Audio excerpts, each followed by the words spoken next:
to our show. Join our flow. It's the 52nd Street PROJcast. Direct from Hell's Kitchen, you're listening to the PROJcast, a podcast created by the community at the 52nd Street Project. We're a nonprofit in New York City that partners the young people of Hell's Kitchen with professional artists to create original work that is often performed free of charge for the public. I'm John Sheehy, Director of Institutional Advancement here at the project. Hot on the heels of our previous episode, we have another Smart Partner conversation for you.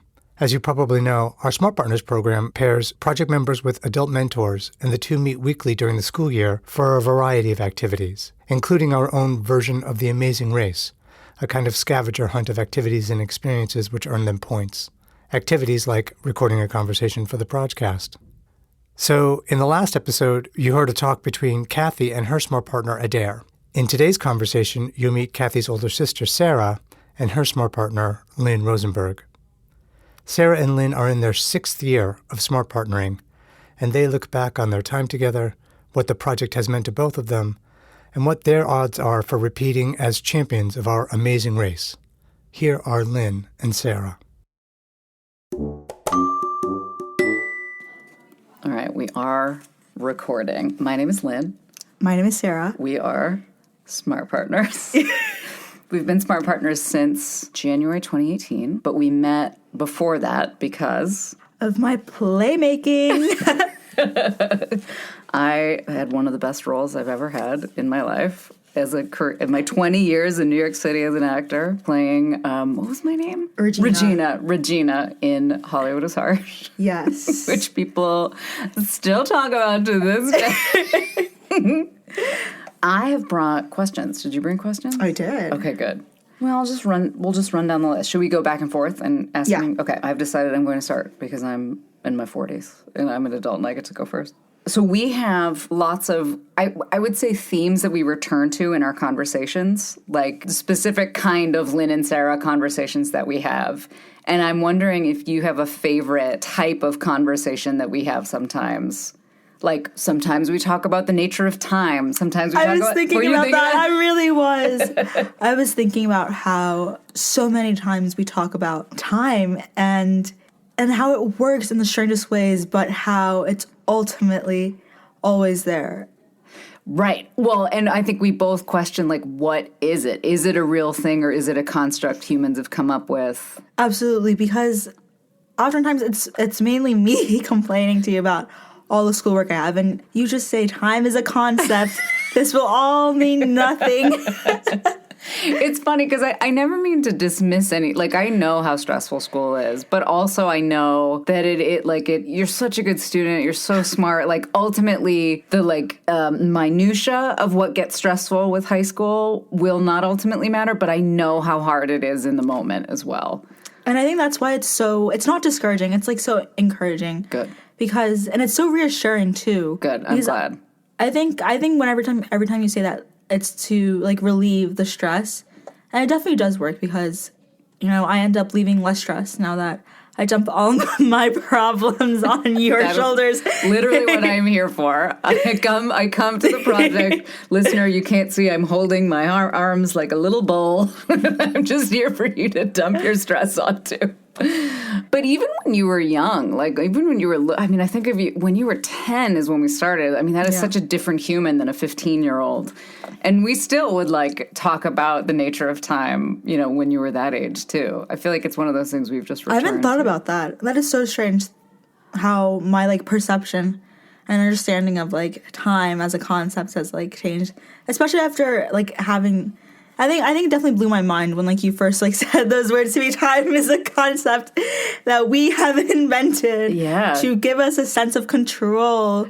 That's right. I can't imagine my, 11-year-old, 10-year-old years hearing that. And well, but you were already thinking about stuff like that. In the same way that when I was that age, I was, we've talked about this before. When I was little, I mean, 6, 7 years old, I was constantly thinking about what would it mean to find a color no one had ever seen before. I was always thinking about stuff like that when I was little. I feel like we have similar brains in that way, where we're just interested in the curiosity of life in that way. I think that's totally one of the reasons why we work so well together. Yeah. Because our brains just like click in that way. Yeah, I think so too. All right, your turn. All right, so listeners, as I'm sure you've realized at this point, we have been together for 5 years. Yep.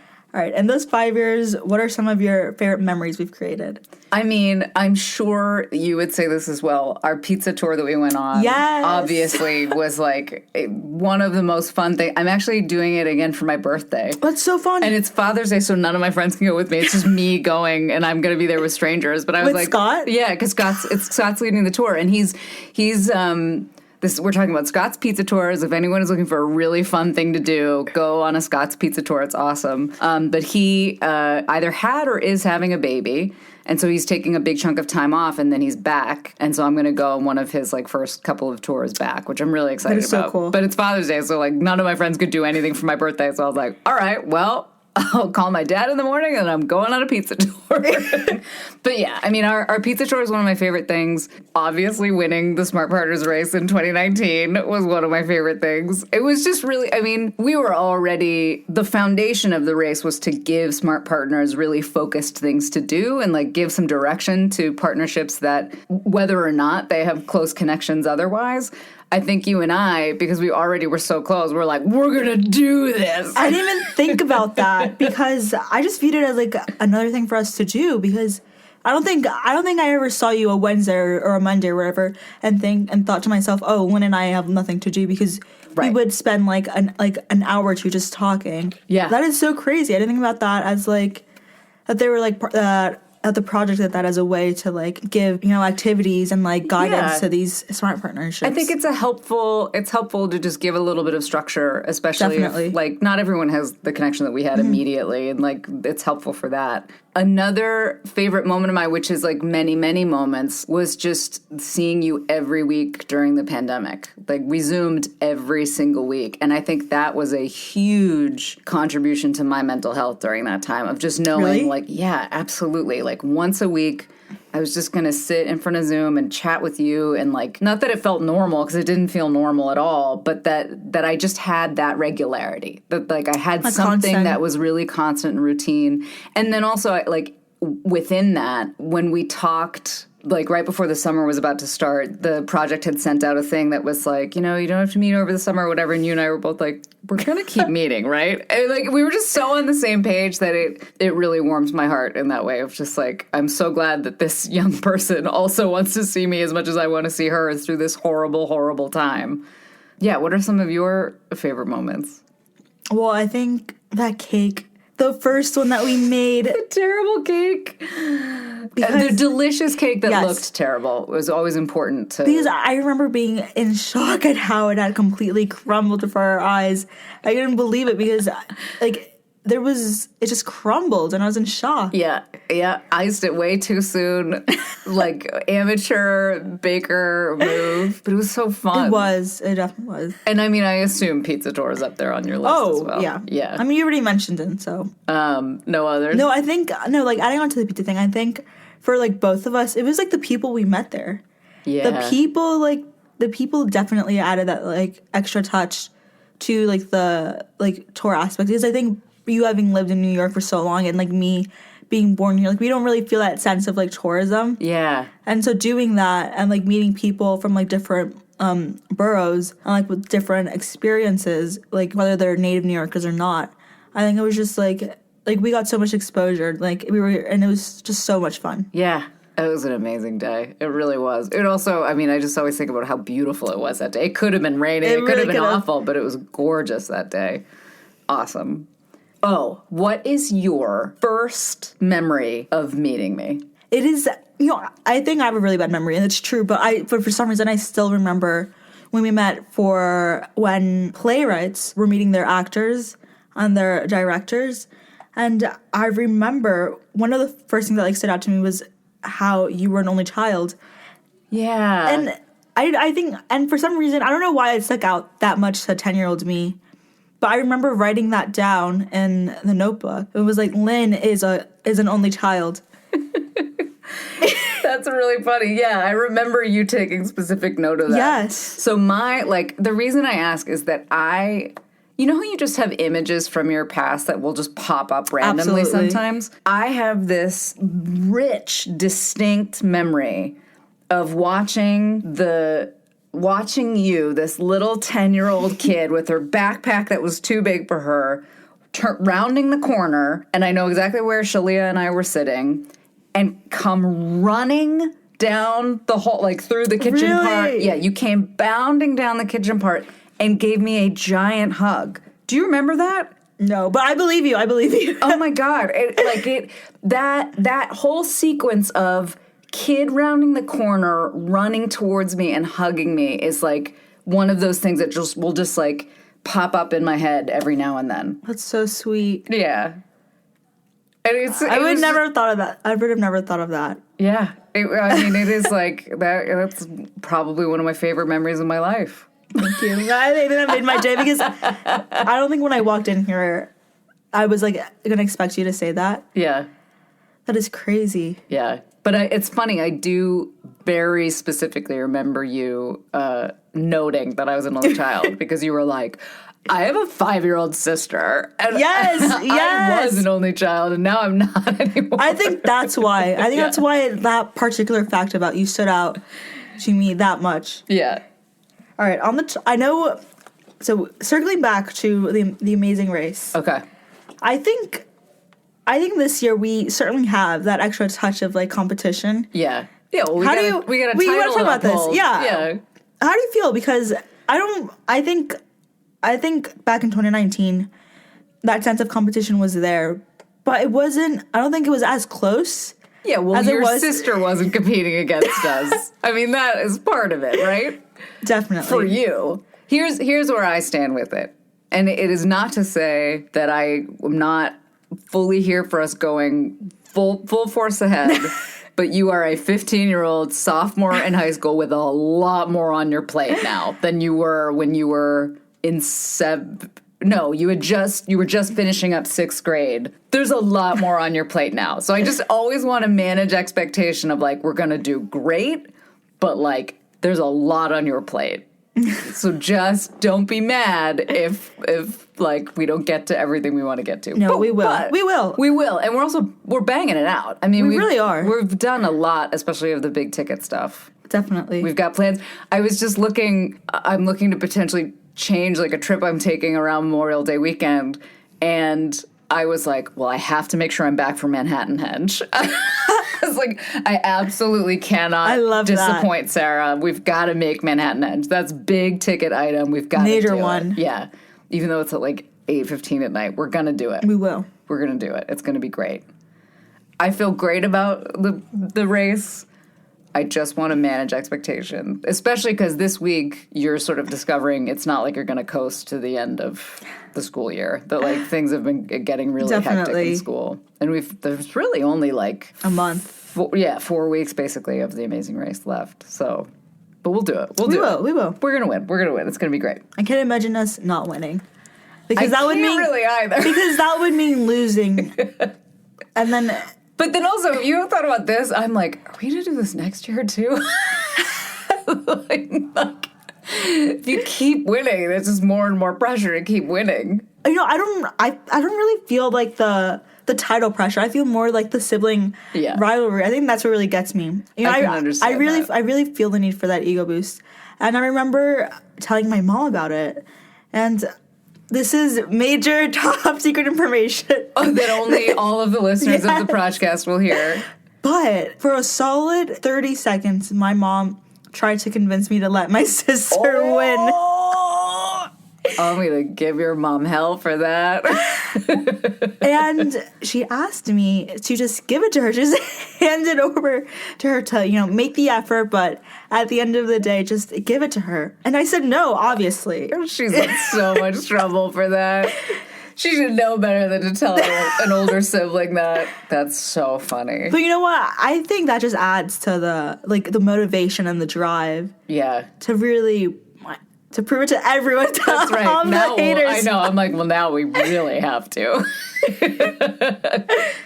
I do, you know, I think your parents are so awesome. And I'm just thinking, like, how great it is that, and I know you had a cousin who was at 52nd Street Project, right? And that had part to do with you winding up here. But just, like, how do your parents feel about the project? They must be so happy that you guys have this whole world that you get to live in here. Like, no, that's so true. Teen ensemble, playmaking, like, all the things you've done here. Yeah. Me and Adair, that there's all of these people in your life. Yeah, I definitely, when you put it like that, it makes me realize how big of a role the 52nd Street Project has played in my, like, childhood, or is playing in my childhood. Yeah. And, like, teenage years. And, I mean, I don't necessarily, like, ask my parents, oh, what's your hot takes? What are your opinions on the 52nd Street Project? Please go home tonight and ask your parents what their hot takes on the 52nd Street Project are. Exactly that way. I would be so delighted. I definitely will after today. But I can imagine they're like, very grateful for it. Yeah. I think for sure. Because I think the 52nd Street Project is definitely one of a kind in the sense that the range of, like, programs and opportunities that it provides they're so extensive. Yeah. I met a guy he was working the door for, like, an event that was using the theater. It wasn't a 52nd Street Project event, but he happened to have been the dad of a 52nd Street Project kid who graduated, like, I want to say he was in, like, 2011, like a long time ago. And this very sweet man, I kind of saw him getting misty, like, talking about how much 52nd Street Project meant to him and meant to his family, of, like, just having that place and for the skills and the friends that his son made while he was here. It was really touching. I was like, I'm not going to cry. But it's a very special place. No, speaking on that, in Teen Ensemble, we had a stage manager named Ray. Nice. Who was working on MJ and was, like, great, and we were, like, so generous and to, like, donate tickets. Yeah. Because he himself was a 52nd Street Project kid. And the way he spoke about, like, all the people here, like, Georgia in particular, was so touching because, like, you obviously, like, you can imagine yourself, like, in your, like, adulthood and having the 52nd Street Project, but I feel like you don't really see them an example, and seeing that, it was so touching, really. Yeah. I had coffee with a friend of mine this morning who used to work for an organization, kind of similar structure in that there's one niche thing that the place is based on, but then actually there's lots of other services they're offering. So this thing was they teach kids in the South Bronx how to build boats, like small wooden rowboats, but then also there is mentorship and college prep and, like, all of the stuff. And I was like, oh, that's so interesting. 52nd Street Project is very similar, where, like, in theory, the thing it is about is theater, or the thing it is about is, you start with playmaking, but it is so much more. It's tutoring, it's college prep, it's mentorship, it's all these things. I just think it's a really smart structure for any sort of service-based nonprofit to be like, we have this cool thing that we do, and then all this other stuff around it that winds up impacting your life as well. Definitely. What is the thing you are most proud of in your years at 52nd Street Project? Like, as in, like, something I've done here? Something you've done, something you've made, something you've created. That's a good question, for sure. I thought so, too. I am a professional interviewer. I don't know. I think whenever I look back, I find it so crazy that I was able to act and I was able to sing. And as strange as that sounds, like, being, like, a really introverted person, I don't think, like, 8-year-old me would have ever thought that I would have been, like, capable of doing that. Yeah. And even now with the teen ensemble play coming up, I don't think I'm going to have to, like, channel my inner, like, 11-year-old or 12-year-old I'm going to have to find her. Just channel your inner Lynne. You'll be fine. But I definitely think I'm pretty proud of that. Yeah. That's awesome. And it's one of the things that I'm still proud of because of how crazy it is to me that I was able to do that. That I was able to get on that stage, was it 2 shows, twice, and sing for an audience, perform for an audience. And the fact that I didn't mess up any of my lines, that I didn't, like, have any breakdown of sorts is still fascinates me to this day. Yeah. I'll tell you what I am proud of you for, like, endless things, but I still think about your song that you wrote during song making during the pandemic, the puzzle song. Yes. I think that, like, the lyrics you wrote for that, I think were, like, some next level song lyrics. Thank you. Yeah. Still available on YouTube, folks. Yeah. I love that song. But I love that. I love that it meant so much to you to like look back and see that you were able to be brave and perform, and I can't wait. Cannot wait for your show in June. I am coming back from my 20-year college reunion early just so I can see it. I can't wait. Your turn. Yes.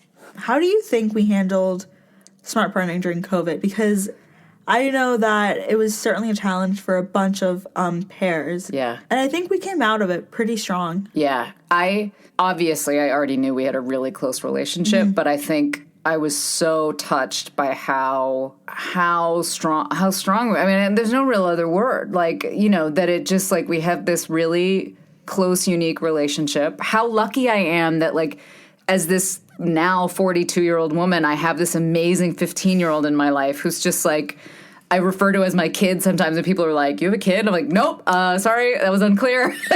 My mentee. Or sometimes I'll say my 15-year-old, and they're like, you have a child? Still no.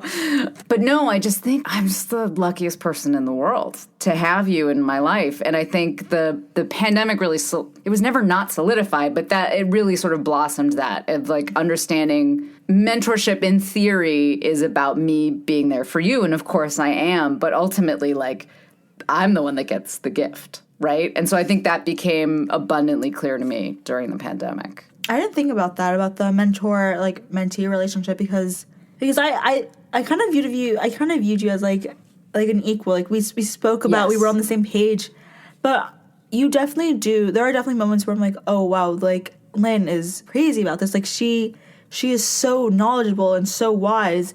Whether it be like in like the academic sense, but also when you have like one of those. When we get to, like, the really deep part of conversations, I, like, reflections, like, wow, like, I, like, just, like, being in your presence, I'm absorbing this knowledge. Oh, that's an honor. That's a total honor. Yeah, I mean, right, like, just by the sheer nature that I'm, whatever it is, 26 years older than you. Like, definitely. Sheerly just, like, been on the planet a little longer. There are things that I can be of service for, right? And so that's why, technically, the relationship is defined as I am your mentor and you are my mentee. But, like, ultimately, I totally agree with you. I feel like I just hang out with an equal once a week, and like that's what I do. Exactly. Yeah, I totally agree. But yeah, I think we. I was just gonna say, I think we nailed the pandemic. I think we nailed it.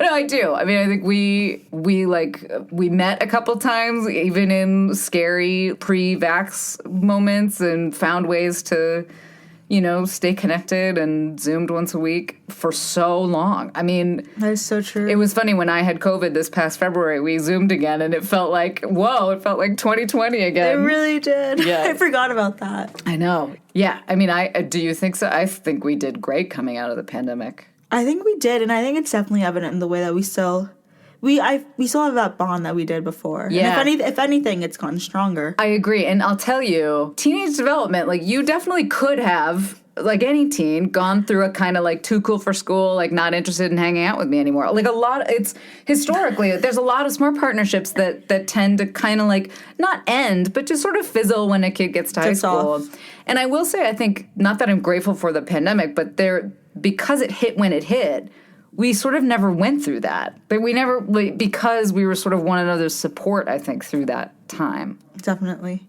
Yeah. This is sort of related, but a little broader. What did the project in general mean to you during the pandemic?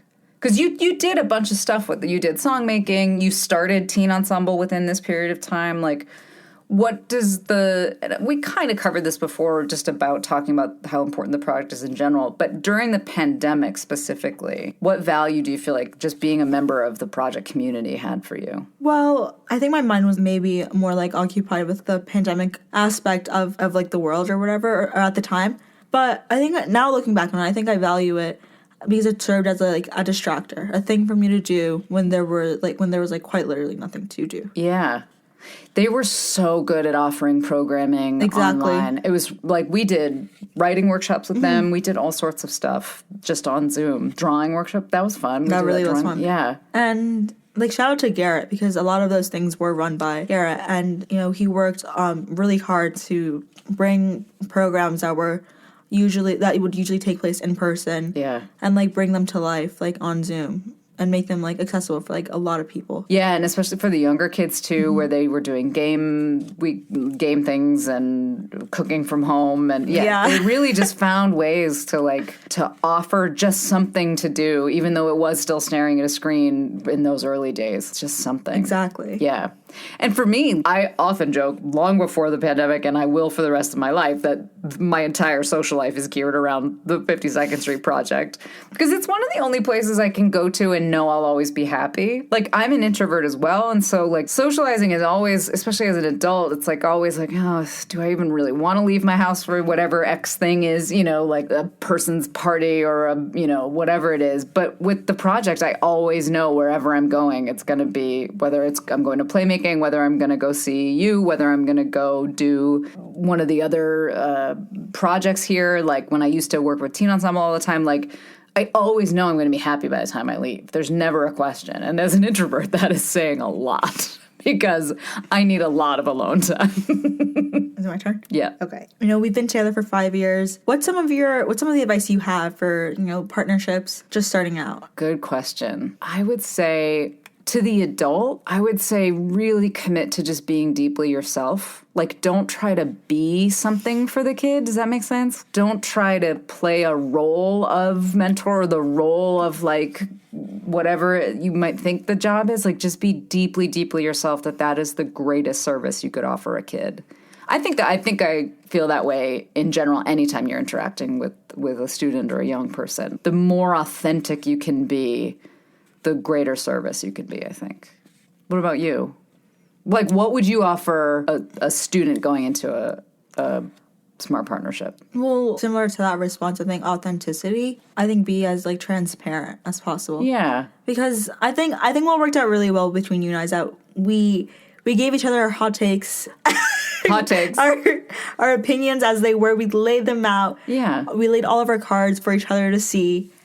And also, I think about this all the time, because I don't know who did our pairing, but I think they really saw us for who we were and who we were, or at least in my case, for who I would have turned out. Yeah. Because for me to not have used, like you said, like to not become a teenager who's too cool for school. Too school for cool. Yeah. I think is wild to me. Like, they really saw like years ahead. And for our relationship to have turned out the way it did. Yeah, it's funny, because Natalie would have been the one to pair us because she did the casting for playmaking that year. And that was my first playmaking. I had literally been begging everyone to put me in a playmaking for years. I'd been here for so long. And I talked to her about it recently, and I was like, did you know, like, when you paired us together? And she was like, I kind of get a sense of who's going to work together, but no one would have thought that, the partnership that you guys have is something really special. And there's kismet, right? There's just luck in the world. And I think so. I consider myself Definitely the luckiest person in the world to have you in my life. You're stuck with me forever, even after you graduate high school. I wouldn't have it any other way. I'm so I glad. really wouldn't. I feel like that's a perfect place to wrap up. We did it. You're the best. So are you. Thank you. Bye, listeners. Goodbye.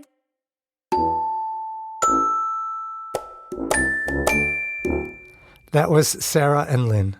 As they mentioned, Sarah is a member of our current teen ensemble, and as such has helped devise our upcoming production Eye of the Storm, a full-length work created and performed by the teen ensemble and directed by adults. The show is free of charge and will be performed in our Five Angels Theater on Friday and Saturday, June 2nd and 3rd. Visit 52project.org for tickets. And now for the credits.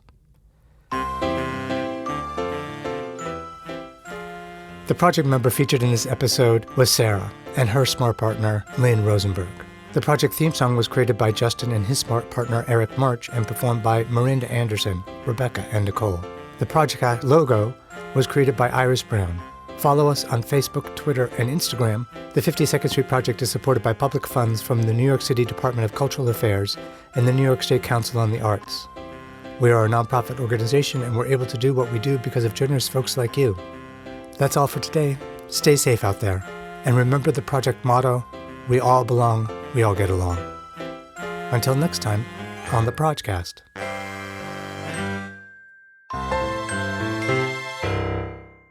you next month. Wait, Nothing rhymes with month. On the 52nd Street PROJcast.